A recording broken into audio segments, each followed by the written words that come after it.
Presiden Vladimir Putin sebut Islam memperkuat kerukunan Rusia.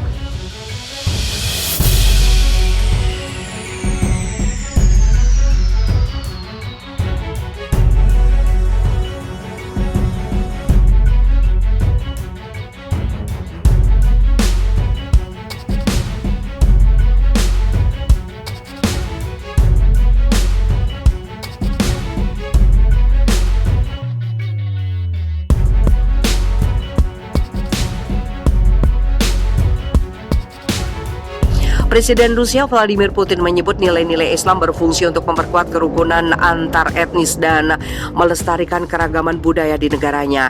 Hal ini dia sampaikan sebagai salah satu poin ucapan Selamat Idul Adha kepada umat Islam Rusia. Pesan ucapan Putin dipublikasikan di situs Kremlin pada hari Selasa waktu setempat. Hari raya kuno ini yang berakar dari berabad-abad yang lalu menarik orang percaya pada asal-usul dan nilai-nilai Islam, menyerukan belas kasihan, keadilan dan kesalehan, sikap peduli dan ramah terhadap orang lain, kata Putin. Cita-cita kemanusiaan dan moral yang luhur ini yang menjadi landasan semua agama dunia, berfungsi sebagai kekuatan pemersatu yang kuat, berkontribusi untuk memperkuat kerukunan antar etnis dalam masyarakat dan melestarikan keragaman budaya dan tradisi otentik rakyat kita. Idul Adha yang ditandai dengan berkorban hewan ternak dirayakan pada hari ke-10 bulan ke-12 kalender Islam dan menandai akhir dari ibadah haji umat Islam yang berlangsung di Mekah, Arab Saudi. Idul Adha secara tradisional dimulai dengan khotbah dan sholat Idul Adha yang berpuncak pada pengorbanan hewan. Namun administrasi keagamaan di Rusia membuat keputusan tentang format sholat hari raya secara mandiri dengan mempertimbangkan situasi epidemiologis terkait pandemi COVID-19.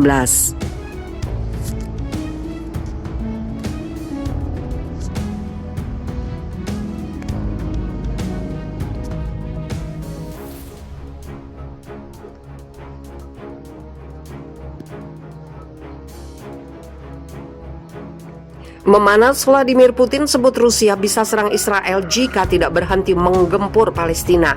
Ancaman? Presiden Rusia Vladimir Putin belum lama ini memberikan pernyataan yang terkesan mengancam, di mana ia menyebut negaranya bisa menyerang Israel jika tidak juga berhenti menggempur Palestina.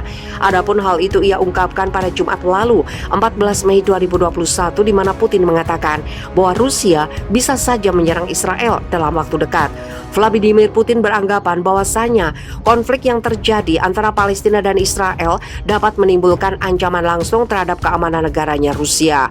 Oleh karena itu, dalam pertemuan dengan Dewan Keamanan Rusia, Vladimir Putin menyarankan untuk membahas situasi di Yerusalem dan jalur Gaza sebelum agenda yang disepakati.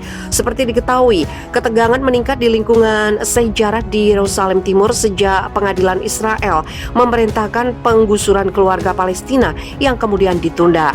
Warga Palestina yang melakukan aksi protes sebagai bentuk solidaritas terhadap penduduk sejarah telah menjadi sasaran kekerasan pasukan Israel. Akibatnya, serangan udara diluncurkan Israel ke jalur Gaza yang menurut Kementerian Kesehatan Palestina telah menyebabkan sedikitnya 119 orang tewas dan 830 lainnya terluka. Sebagai informasi, Perdana Menteri Israel Benjamin Netanyahu bahkan pernah mengatakan bahwa Rusia dan Israel bisa saja berperang andai kedua belah pihak tidak mempunyai hubungan dekat. Hal tersebut dikatakan dalam sebuah wawancara dengan Radio Angkatan Darat Israel pada 2019 silam. Vladimir Putin mengatakan kepada saya bahwa jika bukan karena hubungan dekat kami, saat ini Israel dan Rusia mungkin sedang berada di tengah-tengah bentrokan militer. Terangnya dikutip terkini.id dari Pikiran Rakyat melansir Express pada Kamis 20 Mei 2021. Menurut pengakuan Benjamin Netanyahu, Israel dan Rusia sudah hampir pecah berperang sebanyak 4 kali dalam beberapa tahun terakhir ini. Kami sudah 4 kali hampir pecah perang. Pesawat kami di wilayah udara Suriah yang padat hampir bertabrakan dengan pesawat Rusia. Namun karena setiap bulan perwakilan kedua negara saling bertemu, maka hal tersebut dapat dihindari. ungkap Netanyahu. Saat itu Israel sedang melakukan ratusan serangan udara di Suriah yang menargetkan pengiriman senjata Hizbullah dan instalasi militer Iran. Serangan tersebut kemudian dihalau oleh Rusia yang merupakan sekutu Iran dan Suriah untuk menghindari bentrokan di langit Suriah. Hingga artikel ini ditulis terkini.id, pihak kedutaan besar Rusia di Israel diketahui masih menolak untuk mengomentari pernyataan Benyamin Netanyahu yang dikaitkan dengan Vladimir Putin.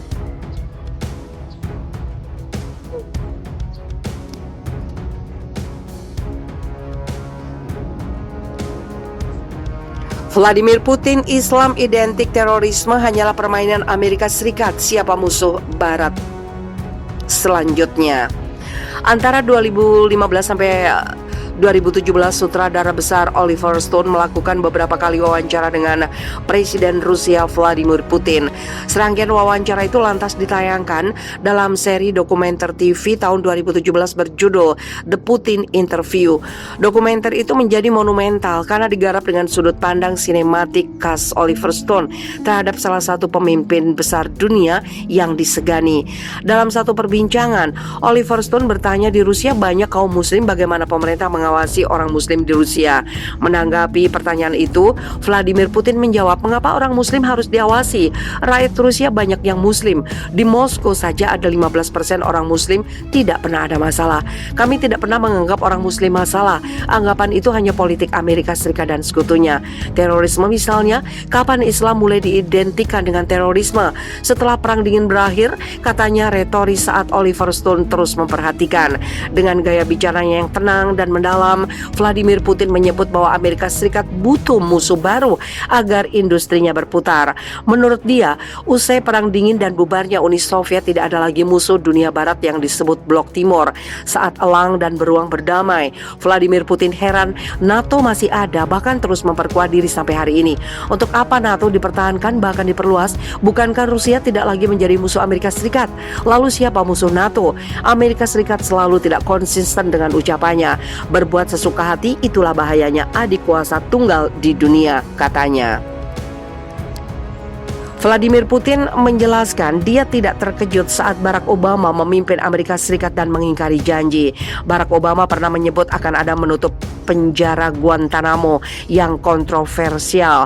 Namun sampai masa kepemimpinannya digantikan Donald Trump, penjara Guantanamo aktif beroperasi.